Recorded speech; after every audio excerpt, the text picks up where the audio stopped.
Hello and good evening. I hope you're all doing well. As you all know by now, my name is Fazila Gopalani and I'm the head of ACCA for the Middle East. Now, over the past few months, we've worked with strategic partners to deliver for you a series of webinars, all designed to help you be the best leader you can in a time of immense pressure and uncertainty. A few housekeeping notes.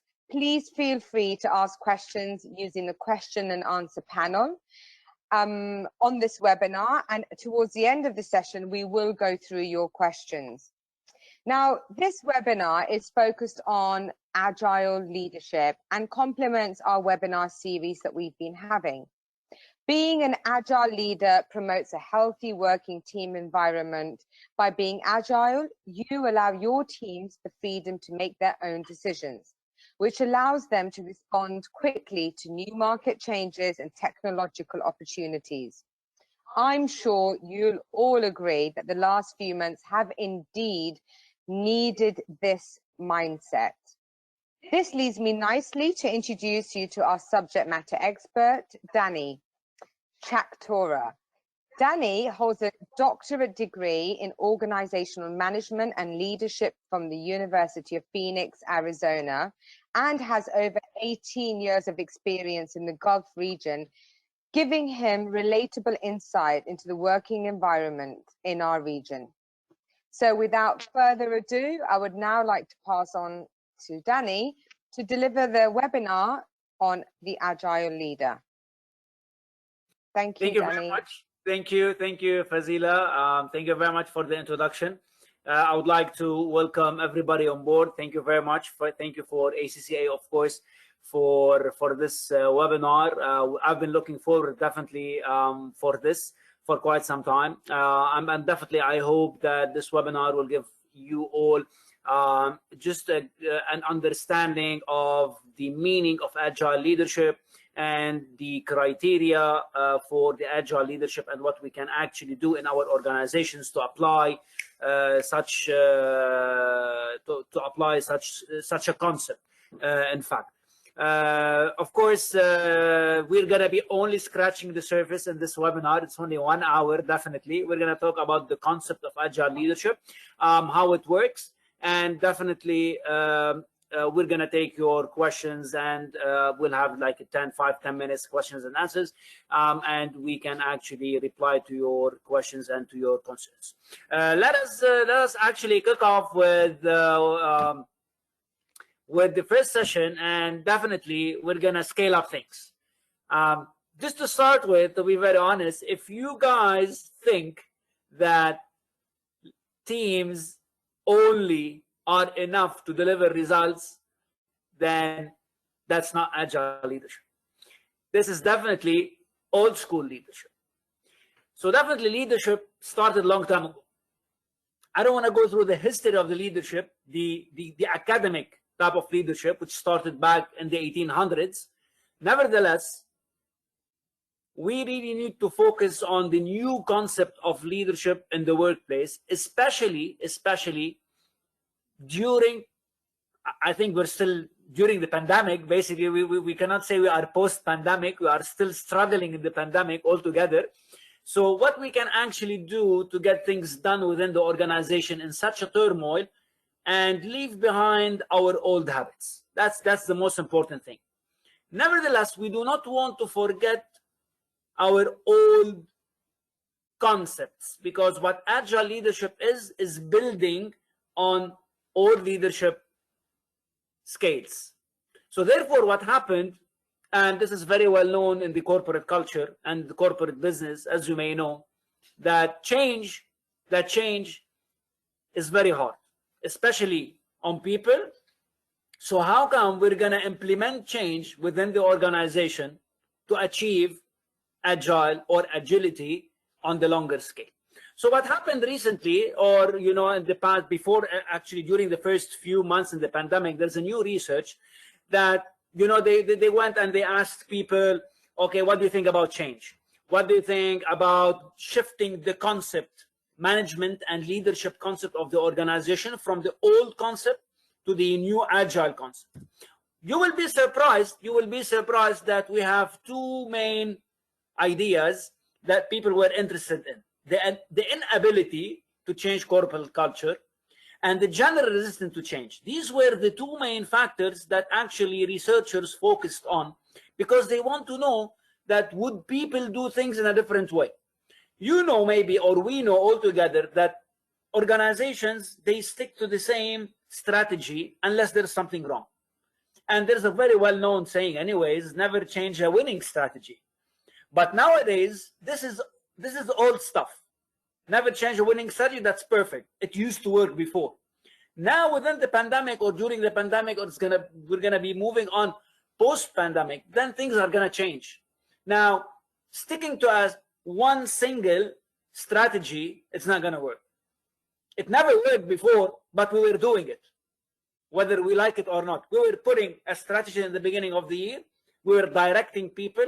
We were leading people between parentheses. We were pushing people to achieve the results.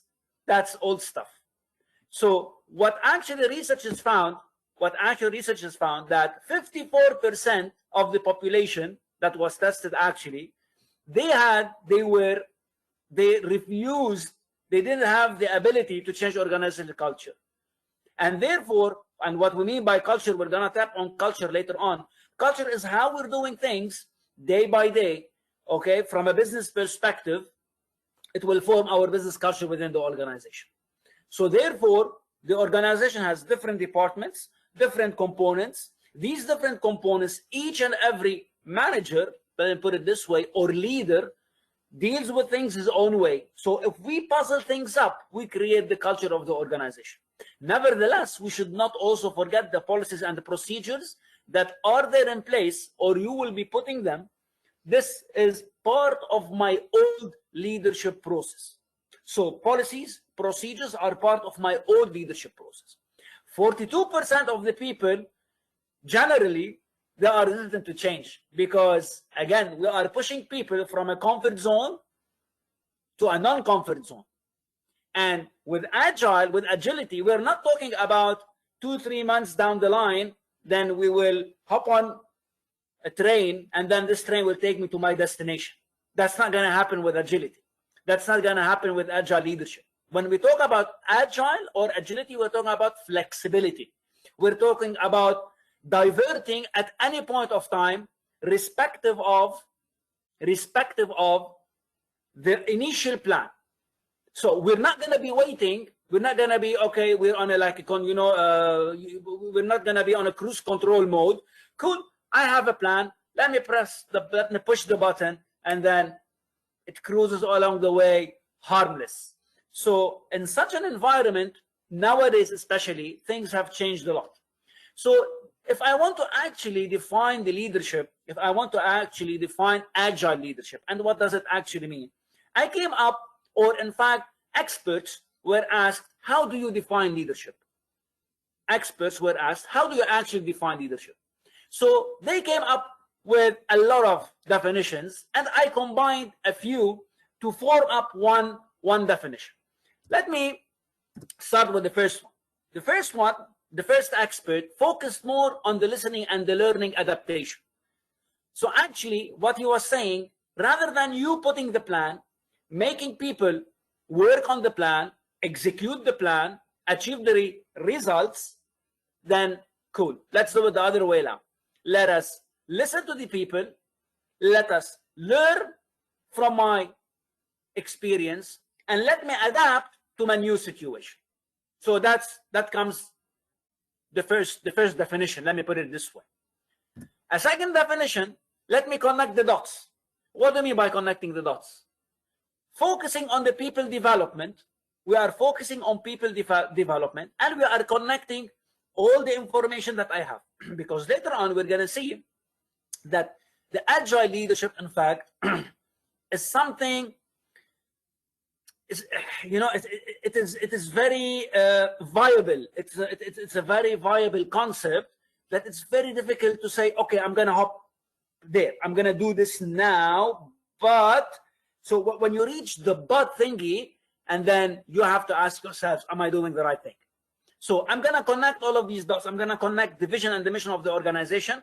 I'm going to connect my experiences. I'm going to connect it to the people that I have on board and how I can blend everything together to come up with a concept.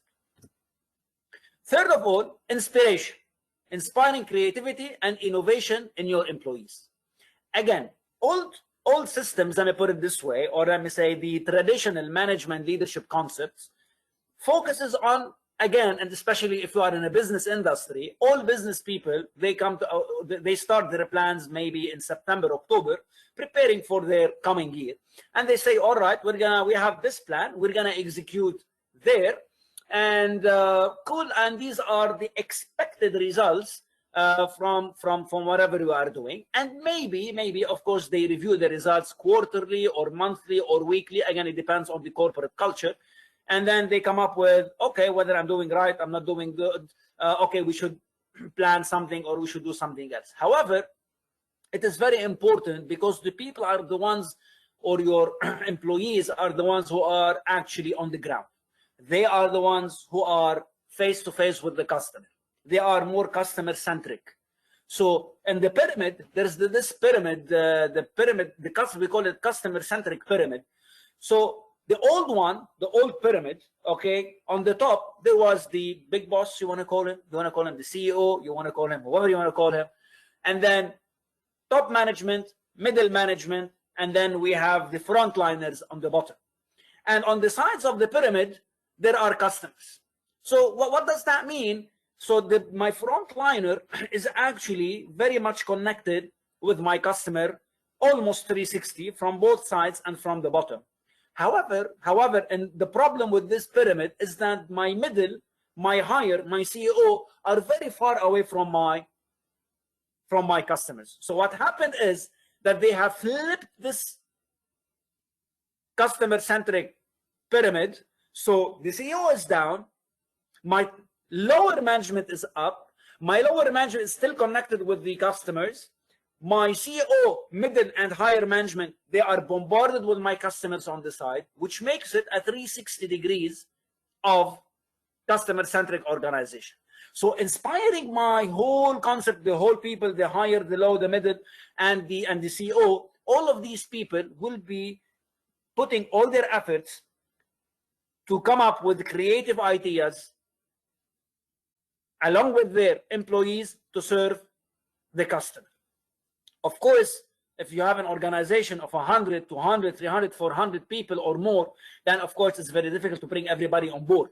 Nevertheless, on a later stage, we can definitely discuss the aspect or how we can actually put all of these together minds on a piece of paper and come up with a final solution. Also, another expert says shifting your management style to match your employees. So instead of you coming on board saying, okay, that's my leadership style, that's my management style, I'm a servant leadership style, am I transformational, am I transactional style? Cool. Let me see my employees. Let me see how I can work with my employees. Let me listen, or in fact, let me study the personalities and attitudes of my employees and trying to match my leadership style blended with my employees. This will make it more agile and more easier than applying my own style on each and every employee. If you have 2 or 3 employees within the department, that's fine. But if you have 10, 15, 20, then it will be very difficult. So studying the people around us will make it much more easier for us to adapt to the shifting paradigm, to the shifting management and leadership paradigm within the organization. But that doesn't mean that you're gonna actually not have your own marks on the team. Of course, you will be having your own style of leading the department or leading the people around you. Nevertheless, getting or understanding their styles will give you more insight on how to lead it from a 360 perspective rather than having it on a 180 perspective leadership. Also, we are adapting to any situation as it happens. So basically, it's not about putting a plan A, plan B, plan C, plan D. Again, as business people, we always have a plan B. We might also be having something called business continuity planning within the organization. So actually, we have a platform, or we have a kind of paperwork that has been put there for us. And nowadays, but between parentheses, nowadays, like during the pandemic or before the pandemic or what's actually happening now, people realize that they don't have a business continuity plan. So everybody was, again, we were on an autopilot working all these years until the pandemic hit, and then people said, uh-oh, then we are in deep trouble. Okay, what to do next? What am I supposed to do? I need to create this. I need to create that. So we've all shifted our paradigms. Organizations shifted the paradigm. Even government organizations, they were very innovative, especially in the UAE, okay, creating platforms to bring people together, bring their employees together, and keep on working. So before the pandemic, before March 2020, all of these, if you're talking from a government perspective, it wasn't there. It might be somewhere back in the back end of their heads, but it wasn't put on a piece of paper. But the pandemic forced them that change has already come. We have to hop on. We have to take it from there. So they have to adapt to the new situation. And therefore, they adapted the new systems that the customer, external customer, can actually reach them. At the same time, the internal customer who's at home will also stay in contact with the external customer and the internal management and the organizations. So they have to adapt to whatever is going to come. And I'm sure in the very near future, we are living now every single day. All right. So we don't know what's going to happen tomorrow. Anything can happen tomorrow. So therefore, we have to be mentally ready to hop on a new wave tomorrow morning. Also, we have to navigate new waters and charting new successes. Again, I'm sure you have heard basically before about the blue ocean and the red ocean. So nowadays, we have to think creatively and innovatively how we can actually reach new blue waters, rather than digging, okay, in the same red water where everybody's fighting for the same piece of cake. So now we have to look, and I am sure nowadays there's a lot of opportunities that are happening around us in each and every industry, because again, everybody is restructuring.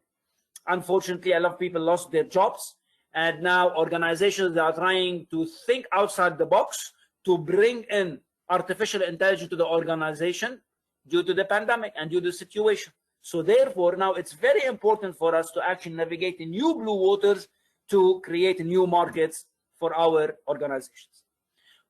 Also, continuously learning and embodying a growth mindset. In each and every organization, we call it the learning organization, in fact. Unfortunately, in many industries, learning is not an option because they are actually scared from the failure. So if you fail, that means you're going to be fired. If you fail, that means you're not going to achieve your target. If you fail, then you're not gonna. So that's why you focus on getting things done from the first time. So you have only like one attempt. If you fail this one attempt, you're out of the business. And unfortunately, this is unfortunate, again, I say, because this will not allow me to learn from my mistakes. So it will not allow me the trial and error. It will not allow me to put a prototype and work on a prototype across the board. So what they are actually telling me in the organization, you have one plan, you have one business plan, execute that plan, and you'll be okay. Even though if you build a prototype where you can check like milestones, because milestones is the old leadership, because now you will see in the next slide that it's a agile without the base, without the traditional leadership, it doesn't exist. All right, so this is what we should understand. So therefore, the learning, building the prototypes will give me an insight, and it will teach me how to do things in a better way. Unfortunately, in many organizations, we do not do that because it can be costly. And at the same time, doing a mistake can actually lead to catastrophes. Nevertheless, whatever we have reached now, we have to put in mind it's built actually on the learning curve.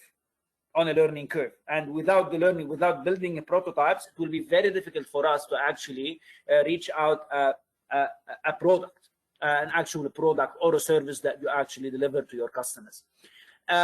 Also, last but not least, when it comes to the experts, that we have to embrace change by driving value. So what do we mean by value? We're talking about the culture. We're not talking about money here. So the leadership part, we're not talking, there is nothing transactional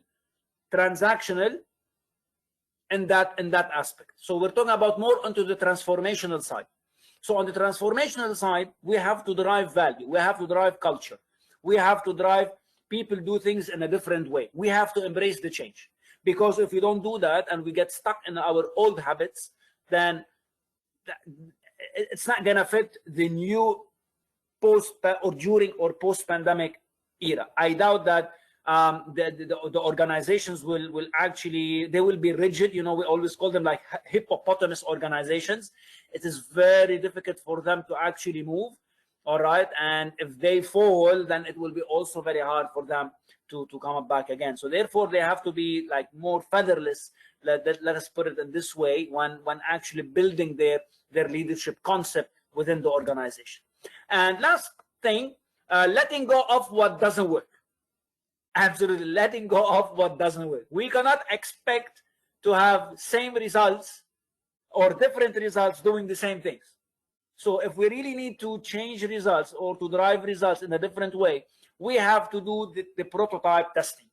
If we don't do the prototype testing, then we will never know whether this road is gonna reach somewhere or not. Are we gonna get the results that we are aiming for? I don't know. So therefore, if you reach a point where you have to let go of some of these strategies, then just dump them in the bin.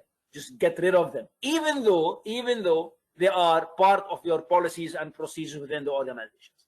Because policies and procedures, as we're going to be seeing, they are fragile nowadays. They are fragile, because if you want to become an agile organization, then I'm not saying get rid of your policies and procedures. No, that's not the case. We have to keep them, but instead of updating these policies and procedures every now and then or once in a blue moon, no, now we have to look into these policies and procedures and update them on I don't want to say on a daily basis, but whenever needed.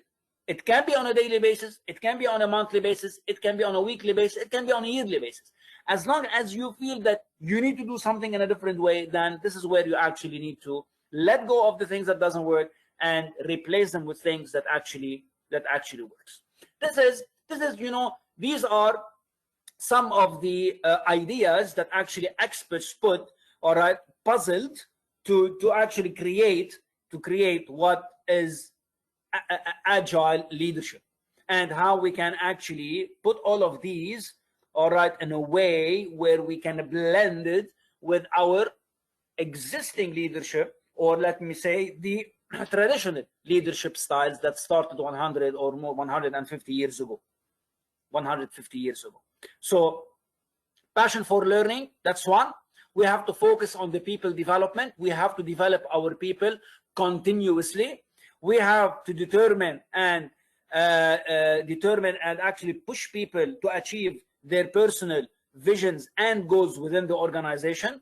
Inspiration, motivation, and innovation. Agents for change. We need to tell people that they are the agents for change. So if we do not get their feedback, then again, because you may know that it depends the type of feedback that you as an organization do, whether again it's part of your culture. But if feedback comes from bottom up or top bottom, or it goes horizontal, okay, so it depends. But the best, in my opinion, the best feedback forms that can happen, actually it can go from bottom to top, to top, because as we said, if your leadership or if your organizational pyramid is the pyramid, you know, and then it has to go from bottom to top. But if it's upside down, where everybody's involved, that it can be on horizontal and it can be vertical as well. Knowledge, definitely, knowledge, people has to be knowledgeable, and give them all the resources to become knowledgeable, because, you know, in some of the organization, unfortunately, they try to hide information. They try to hide the knowledge from people, thinking that they can control them in one way or another. Definitely, this is what we call, or what is under what we call, it's a French word, It's called laissez-faire leadership. Laissez-faire leadership. It is a type of, it is defined by definition, no leadership style. You will be surprised how we can call it a leadership style, but actually there is no leadership style within it. It is like that. So when actually people are in a leadership positions or in a managerial position, I put it this way, because there's a very thin line between management and leadership anyways, and it's very blended at some point of time. So if you are in a position where you are actually holding people from achieving their results and controlling their movements and their actions, and you think that's leadership, then that's what we call laissez-faire leadership. And this is definitely the opposite of what we call agile leadership. We have to involve people in decision-making process. As we said, the bigger the organization, the more the hippopotamus the organization is, then it's very difficult to involve people in the decision-making process. Nevertheless, there's a lot of ways we can include them departmental-wise, and then we can puzzle each, department together in order to form a decision-making process where it can help my management to achieve better results. So this is just to summarize it in general, just to summarize the definition of leadership and what are in fact the components of these this in fact leadership. So now we're gonna shift. We're gonna see the old to the new. How we're gonna be shifting from an old leadership concept to a new leadership concept. Let me put it this way: from a business perspective, we used to do predict and plan. And now agile will move from the predict and plan to sense and respond. So let me divide it into two. So basically the predict and plan is what we used to do before, pre-pandemic. Let me put it this way: on an autopilot mode, we are autopiloting. We have one plan to execute, and if there's any changes, we can do that on the later stage. While sense and response or being responsive, all right, then that's the new concept of agility. Let me start with the predict and plan. So basically, what we are talking here with the predict and plan, we strongly believe in this concept that the future is surely predictable. We know what's going to happen in 3 months' time. Yeah, well, we already know, for example, that in the Middle East, for example, that not in the Middle East, in the GCC or in the Dubai, in the UAE or in this region, basically, that, okay, July and August is a low season. So basically, I'm predicting that July and August is a low season, and there's no need for me to do anything. Okay, let me wait and see what's going to happen in July and August, and then, okay, September onwards, school comes back. People start to move, and then, okay, let's do something. Okay, so this is the concept. Also, on the other side, events and outcomes are stable by nature. So we strongly believe that these events or whatever is going to happen, for example, in July and August, is going to be stable all year long, all year after year after year. So there is no need for me actually to be doing anything during this time. Third, seeing or anticipating the variable situation ahead of time. So basically what we are doing, we are anticipating the variable situation. And this is something very wrong, because again, a variable is a variable. It is variable. It's called a variable. It varies. All right. But do we know when it will vary in the future? Is these events and outcomes will vary in the future? In this model, we already anticipated that. So basically, in my plan, for example, in my yearly plan, I will say, how will I anticipate the variable? I'm anticipating that July is going to be a low month. So that's why it is stable by nature. All right. So no. And the cause and effect, and the fourth thing, that the cause and effect are stable and linear. And this is the worst part. So what we mean, whatever the cause and effect, if there's any failure, okay, wallah, in September, or for example in June and July, okay, whatever is going to happen there is the cause and the effect of these 2 months, they are stable. Okay, we're going to pick up things hopefully by September, the second week. So we are anticipating things, we are predicting, okay, as the one single plan that we've already put.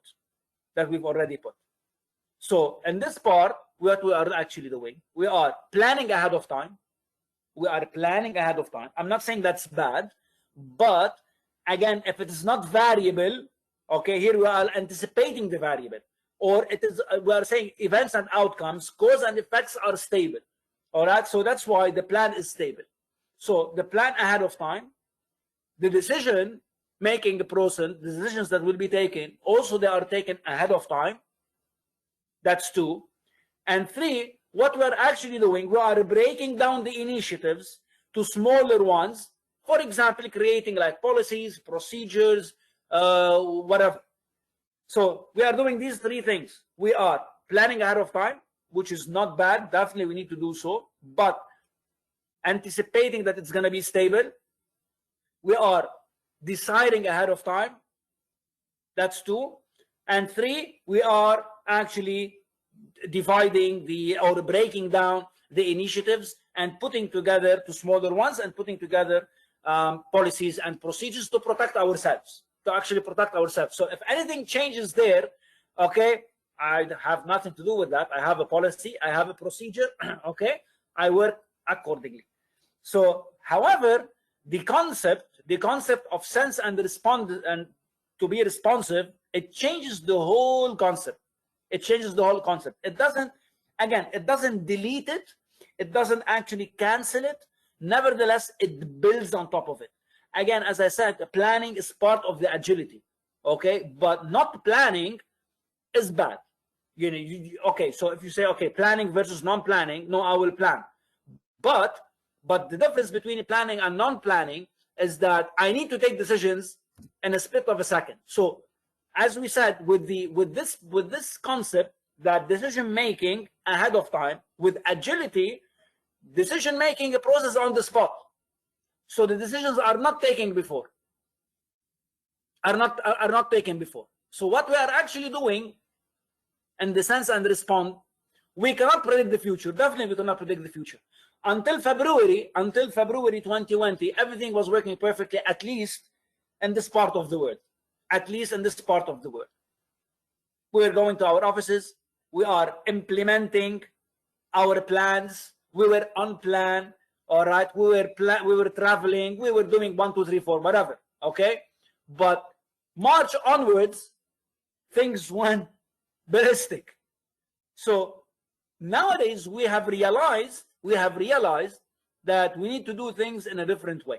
So nowadays, predicting the future now is not or should not be part of my business plan.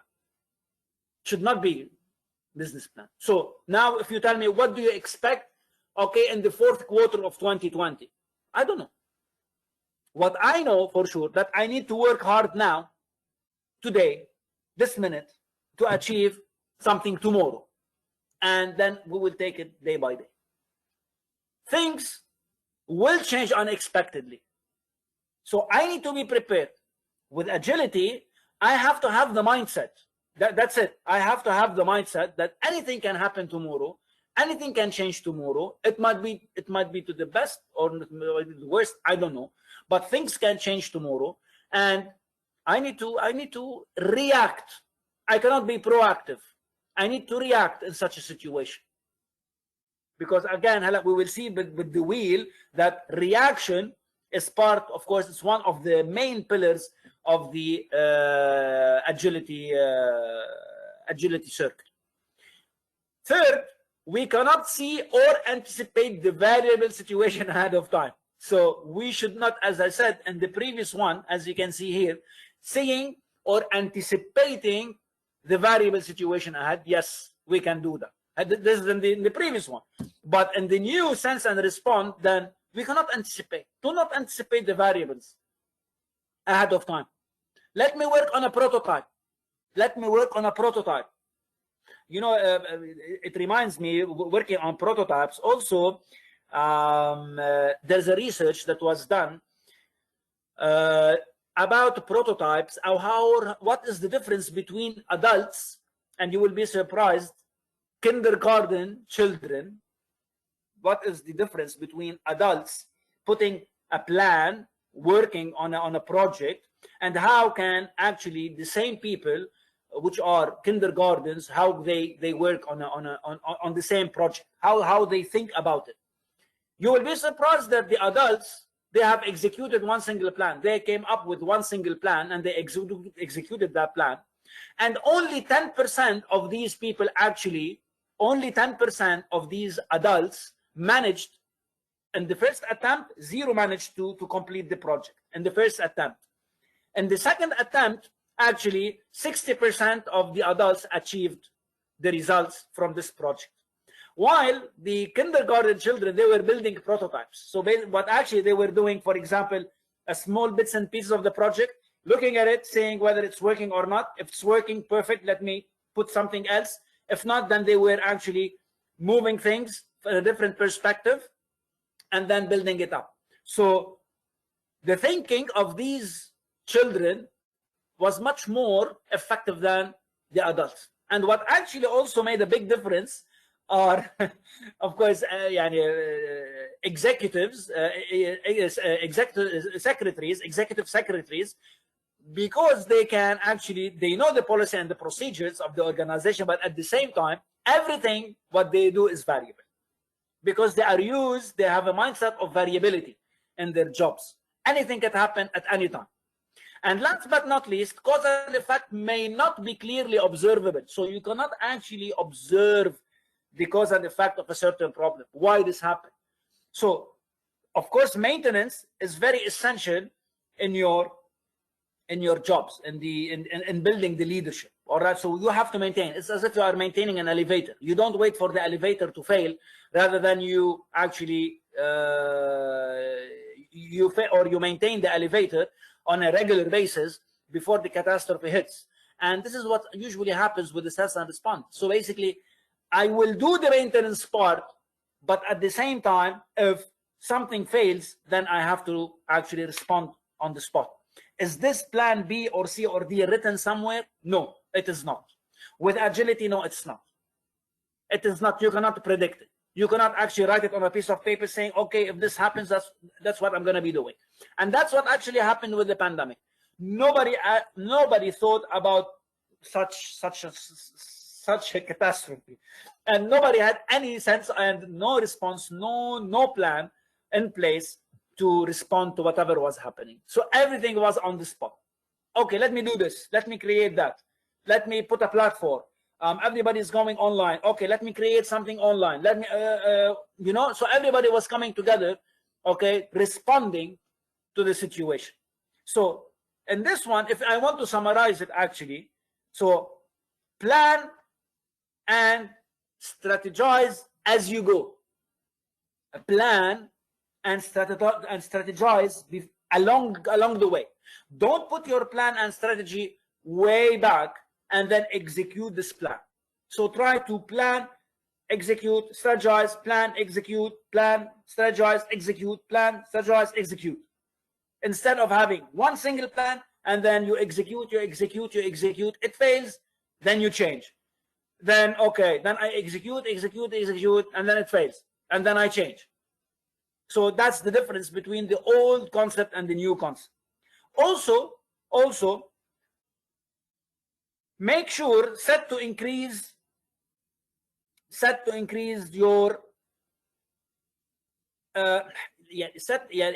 increase your way, or the people who are around you, in fact, the learning process.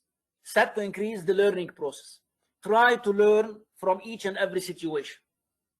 It's like a histogram. You know, you work with numbers, and definitely each and every organization has a histogram, has a history. So in order to actually review a trend, a certain trend within the organization, you go back to your histograms, to your numbers, month ago, season ago, year ago, blah, blah, blah. With the learning, try to always also have a learning curve. Also try to have a learning histogram. What have you learned in the past few months? And what are the takeaways? And what are the things that we can actually change? This is in the sense and respond. And 3, make a decision based on an immediate situation. So the decision-making process in the previous one was actually ahead of time. Ahead of time. I have already decided what I'm going to be doing in March, or in September, or in December. Okay, nowadays, in this in the sense and respond, no. I have to make a decision with very little information. I have to make a decision with very little information. I don't have to wait a lot of time to make a decision. 4, make things visible and transparent. That's very important. That's very important. If you want to build a learning environment and a learning organization, I'm not saying put everything on the website. I'm not saying that all the company secrets to be revealed. No, of course not. But try to be transparent with the customer. Try to be transparent with your internal customer. Try to be transparent with the people around you. Try to be visible all the time. Even if there is a problem, try to say, yes, there's a problem. We have done a mistake. That's a mistake. We are willing to change. We are willing to correct. We are willing to do things in a different way. Don't be stubborn. Don't try to hide things. Also 5, feedback, and feedback. This is very important. Try to understand the feedback process within the organization, whether it's formal or informal, whether it's horizontal or vertical. Again, we have all of these papers, you know, the happy papers or the sad papers, whatever you want to call them, performance reviews, and you meet your employees or the team every 6 months, every 1 year. Yeah, you have done this, you have done that. That's formal. However, 99% of the time you're in the office, more than 220 days in your office, you are always giving informal feedback. But always we focus on the formal feedback, which is less than 1%. Why? Why? You see your people on a daily basis. You work with your teams on a daily basis. Try to benefit from the informal feedback and try to transform the formal one into the informal. So basically, rate your people as per the informal. Try to create a way, all right, where you actually blend it out. You will not reach a point where you have to fire people after 6 or 1 year. So you will retain your people within the organization.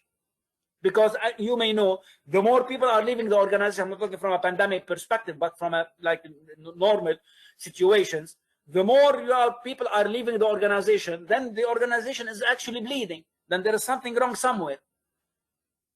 Again, people leave for different reasons, but you as an organization, you should know from the exit interviews why actually these people are leaving. And last but not least, flexibility in the working organization. That's what is agility anyways. You have to be flexible within your organization and try to maneuver whenever you should. You don't have to be stuck in one place or another. Again, we are talking about a mindset.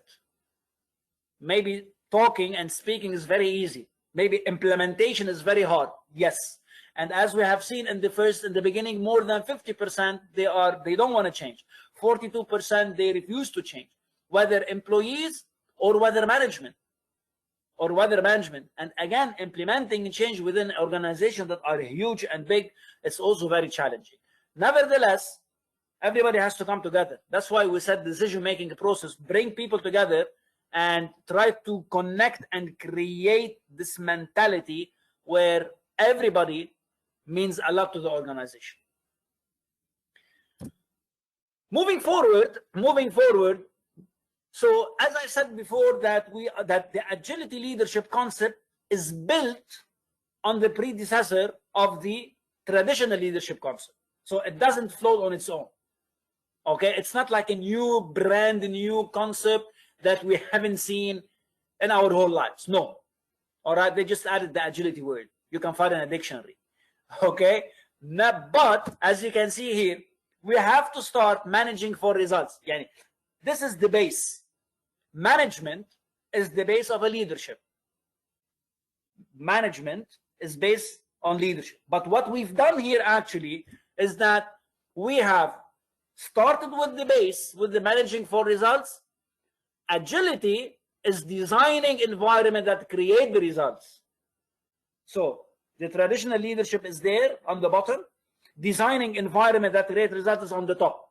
As you can see here, he's going up the ladder. He's going up the ladder. We did not start with agility from the bottom because it is required, it's very much required that managing the results, we are talking about plans that are put and you execute, as we said before, and you divide it. So basically, the managing for results, that's the old concept. So we have a plan, we execute the plan, we divide it into milestones, we divide them into small deliverable time frames, all right, until actually you hit the date. This is managing for results.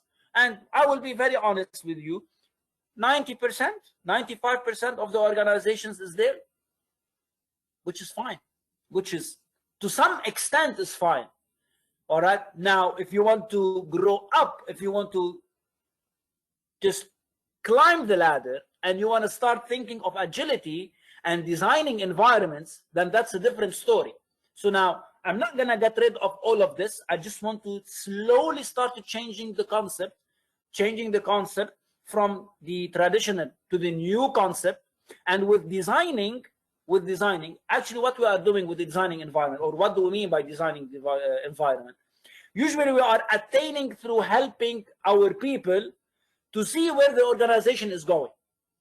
So we are helping the people, we are helping all the employees within the environment to actually tell them this is where we're going, this is where we're going, this is what we want to achieve.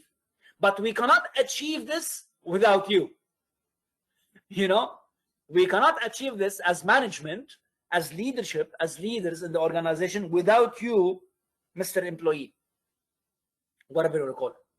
So what actually we need to do, we need to empower. We need to empower people. We have to give them authority.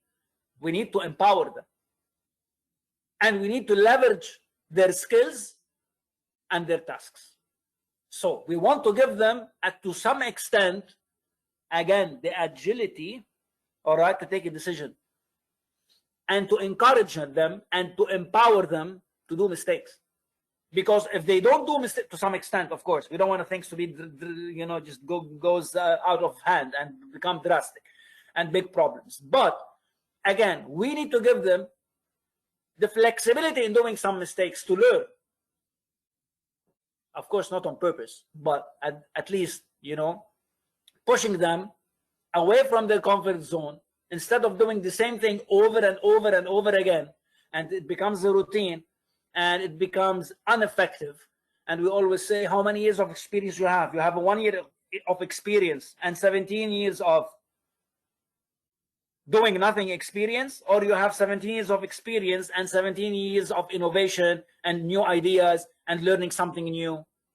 So it's up to you whether you want to keep these people sitting in their chairs doing the same thing over and over and over again, autopilot, without thinking, or you want to actually push them a little bit, empower them, give them something in hand, all right, to feel that they are part of the organization. So again, with designing the environment, we come back to the policies and the procedures. All right. So when we design the environment that we're going to create the results, as I told you, we're not going to put the policies and the procedures on the side. They're going to still there, definitely. But we want them to be viable. We want them to be breathable. We don't want to just put the file in the cupboard and just lock on it.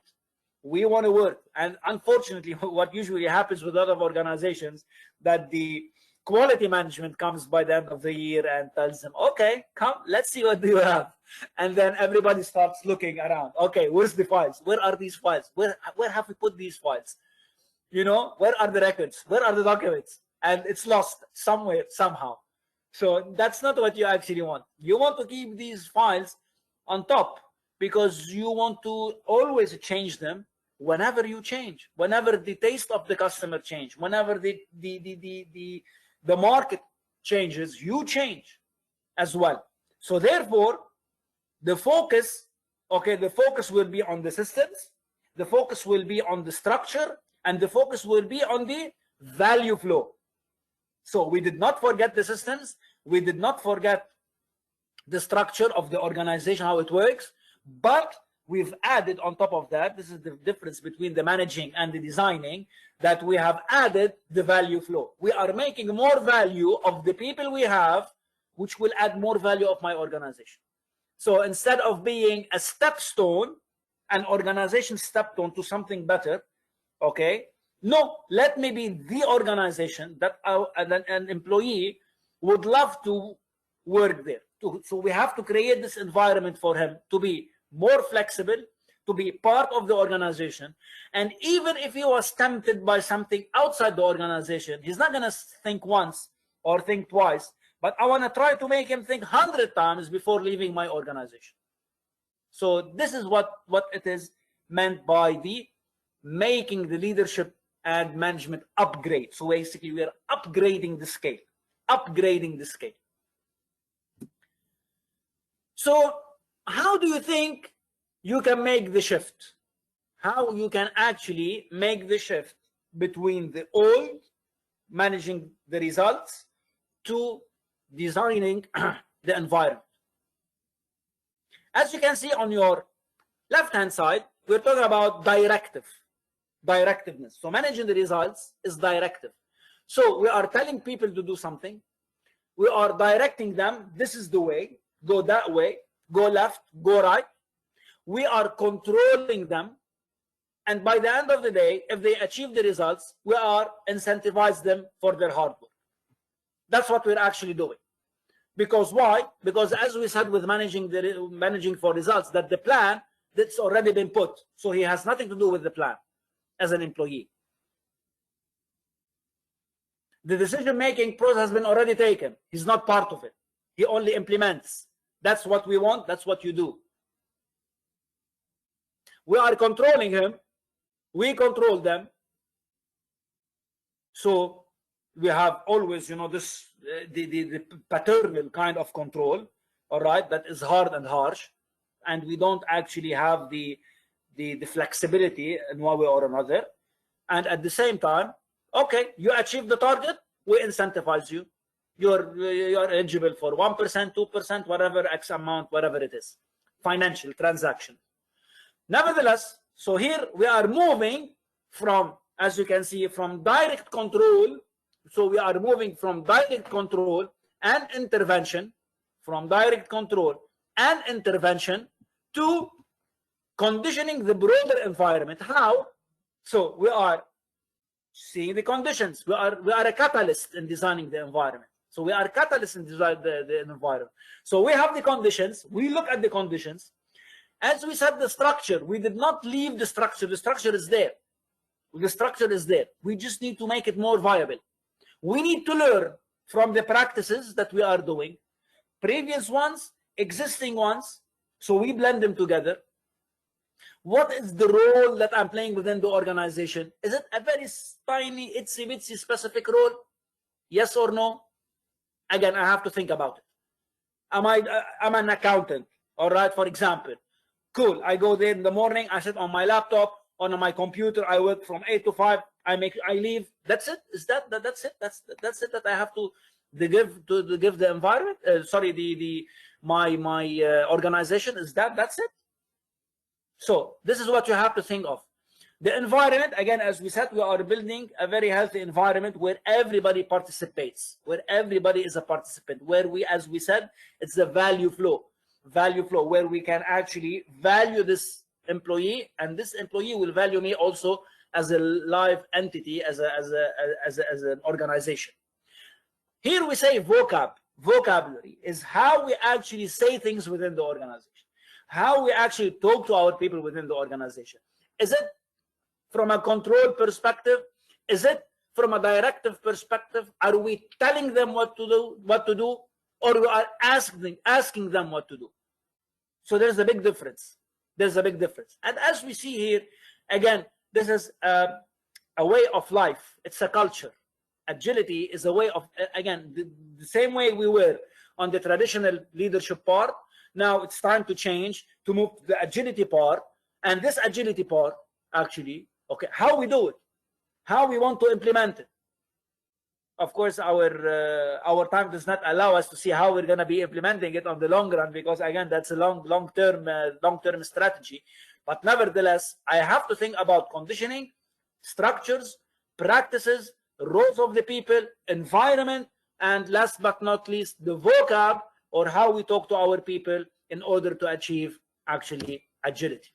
And this is the integral agile operation system. Definitely, This is if later on in your organizations, if I want to be there and to try to implement an agile system, that's the system. This is that's what we will be working on. Of course, this is, again, we are only scratching the surface. We are only scratching the surface. We are only identifying or highlighting what can be done. What are the things that you need to change from a mindset perspective? From a mindset perspective. So this agile operating system is divided into four parts. Starting with the practices and behavior, or let me go from the leadership side, from the leadership and mindset. That's the first part. The leadership and mindset have to change. Our mindset have to change. Again, do I need to tell, direct, control, or I want to be more integral, I want to be more creative, and I want to be more reactive? You will tell me, Wallah, no, reactive, how come? We have to be proactive. Yeah, okay, we have to be proactive. But with agility, remember that you are dealing with the current situation at this, in a live setting. You are not in a preset mode. That's why you have to be reactive. While the preset mode is always proactive. You know that there is a plan. You know that you're on plan, let me say. And then, okay, proactive, let me do things in a different way to attract more customers. Let me be ahead of the customer in one way or another. But with agility, you don't have this luxury of time. As we said, you have to take the decision and with minimum information on the spot. Second, we are talking about culture, practices, and behavior. We're talking about values. We are talking about culture, internal culture, how we deal with each other, how as you can see, customer-centric, goal-centric, process-centric, organizational-centric. So we have to think about the society, the community. We have to talk about our organization, what culture of organization, to identify it and see where are the things that we want to change. Customer perspective, are we customer-centric? Have we just shifted the pyramid upside down to create something new? Are we goal-oriented? Again, we have to be careful. Is it a preset or it's a viable goal-centric? Are we following the processes, as we said, because the structure is the policies and procedures that they are there, but again, they have to be viable. On the third part, organizational architecture. So here we are actually, as you can see, pre-modern, modern, post-modern, meta-modern. Whatever these words mean, what we're trying to say, we are trying to say here, we have to shift from the old school to a new school. We have to shift. Again, because see, modernism and postmodernism, there's a yeah, you know, it's not something that everybody and all scholars actually agree what is called postmodernism. So actually, postmodernism came from the concept of buildings. All right, it goes back to architecture. So, for example, if you are building, what happens actually, the first concept that came, building towers. So you have 40, 50, 60-story building, and then you can put in this building 3,000, 4,000, 5,000 people. All right. If you go back to my village, we are only 200. So you're actually putting 5, 6 villages in one building. All right. So from this concept, the postmodern era was created. A lot of people might agree and might disagree. And then from postmodernism, it went across all across all board of the business. For example, nanotechnology, artificial intelligence, blah, blah, blah, you name it. Internet, learning online, all these stuff. Okay, so this is what actually we call postmodernism. So the organization architecture, is it going to stay doing the old thing, the modern, let me put it, the modern style, the 80s style, the 90s style, or we have to shift to the 20th century, 21st century? So this is what we call by the organizer architecture. So again, systems has to change internally. And last but not least, organizational culture and relationships. So now how we are actually dealing with each other. How we are actually dealing with each other. How we are actually dealing with each other.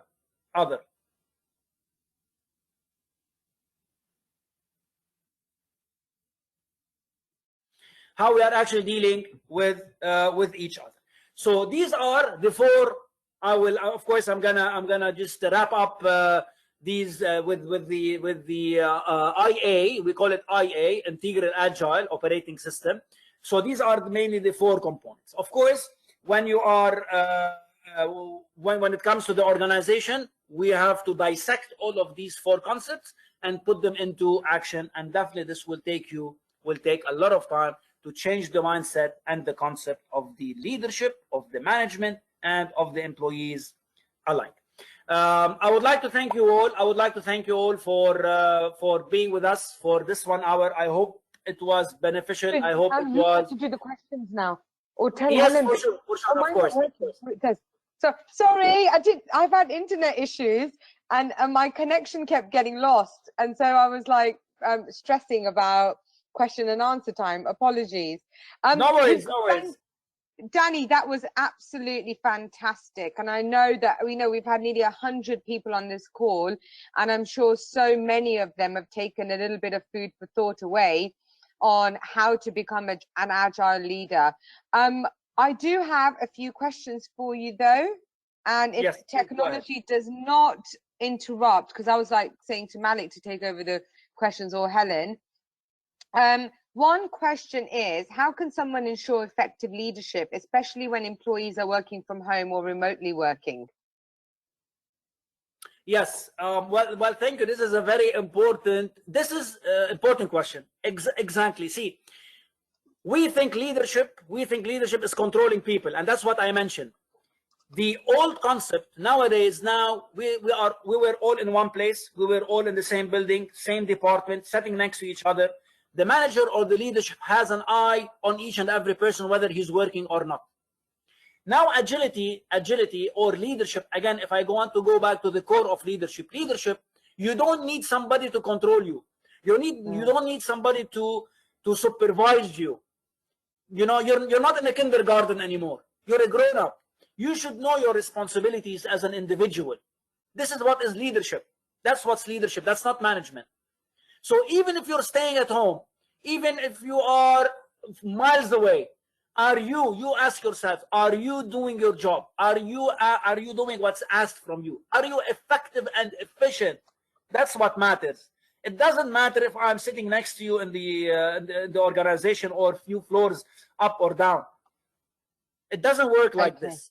And especially now with technology, now we have realized in these 3-4 months that we can achieve a lot from home. So now the concept of the organization, of this physical organization, is changing, and it will change in the future. Unfortunately, I'm not sure how many people is going to be losing their jobs. I don't know if this is positive, but this is a fact, and we have to actually look into it. Yeah, 100%. Thank you for answering that. I've got one more question. With the current job situation, how do I convince my team and upward managers that mistakes are okay? Mistakes happen, but leaders make a big deal of it. This is a mindset. Unfortunately, this is a mindset. I worked in a lot of organizations before. I've been in the UAE for the past 18 years. I worked in banks, in financial institutions, where mistakes are not allowed. Even the word mistake doesn't exist in the dictionary. All right. Unfortunately, again, I say unfortunately, making mistakes or allowing making mistakes is a mindset. As we said, that managers or are focusing on the one right business model, that it has to work. And this is wrong. Again, we have described it that you should build the prototypes. When you build the prototype, yes, you are doing mistakes, but you're learning from the mistakes. That's why you call it a learning organization. And then the end result will be much more better than having a one single plan and you're executing on it. So again, how to convince the people? I guess it is very hard. It has to be a mindset. It has to be a shared value. It has to be a shared culture. Otherwise, it is very difficult. It is very difficult to tell people, okay, I'm gonna be doing a mistake tomorrow, or it's okay if I do a mistake tomorrow. You know what I mean? They're not gonna take it in a very open-hearted way, right? But we should agree that without, again, if we look at ourselves in the year 2000 and we look at ourselves today, 20 years ago. All of this accumulation of technology and businesses and platforms and blah blah blah. Where what? It was a trial and error. Yeah. It was a trial and error since the beginning. I'm just talking about 20 years ago. And that's about, and this is life, you know. Now let's take the pandemic. Let's take the pandemic. They've been trying, all right, to come up with what? With a solution. Yeah, for the pandemic. Yeah. It's been always a trial and error. Everybody wants to be the first to go through. But it's a trial and error. It's a prototype. They are building prototypes. Nowadays in the UAE, I don't know if you know that, they have opened the opportunity for all the UAE residents, whether Emiratis or expats, to be part of the test of the, you know, of the testing the vaccine. Yeah, yes, the vaccine. All right, so it's a trial and error. Okay, yeah, they don't have a plan. There is no plan. There is no plan because they have realized that it's impossible to put a plan. That's agility. Fantastic. And my last question, which I actually do want to know the answer to, is how do I overcome, or do we overcome leaders who don't empower or allow me to empower my team? There are two things that you cannot change in life: your dad and your boss. My God. Yep. Very true. I've never heard that before. That's the first time I've heard that. That's my answer. Unfortunately, if you are lucky to have managers / leaders that they understand the new concepts of leadership and mindset, you will be very lucky. But if you don't, I'm really sorry. Might have to change organization, but now's not the really good time to do that, right? Absolutely. Absolutely. Thank you ever so much, Dany. I know we went over a little bit of time to our ACCA members. My pleasure. It was absolutely fantastic. We've had actually very good feedback. People have been messaging saying this is fantastic. I'm going to apply it in my daily life. Something that really resonates with me is that you're not just a leader when you're high up there as the CEO or the CFO or the COO. Every individual is a leader, and you need to not think, oh, I shouldn't know about leadership, or I shouldn't attend a leadership webinar because I'm not people managing, or, you know, I'm not in a big team, or I'm not in that position of that hierarchical thing. I think it's very important to recognize that each one of us are leaders somewhere or another, in projects, in teams, in things that we do at work, at home as well, right? Absolutely, in absolutely, our home life. Absolutely. And so it has been a difficult time the last 6 months since COVID happened, you know, unprecedented times, being a leader who's able to adapt. And if you think about what Dany said, so many times he's mentioned the word mindset. And it is about having a growth mindset compared to having a fixed mindset, and being adaptable. If anybody asks me today, what is the future skill set and characteristics that an individual needs to have, every one of us are going to answer, right? Agility, Dany, and an ability to adapt to the changing environments and all the moving parts around us.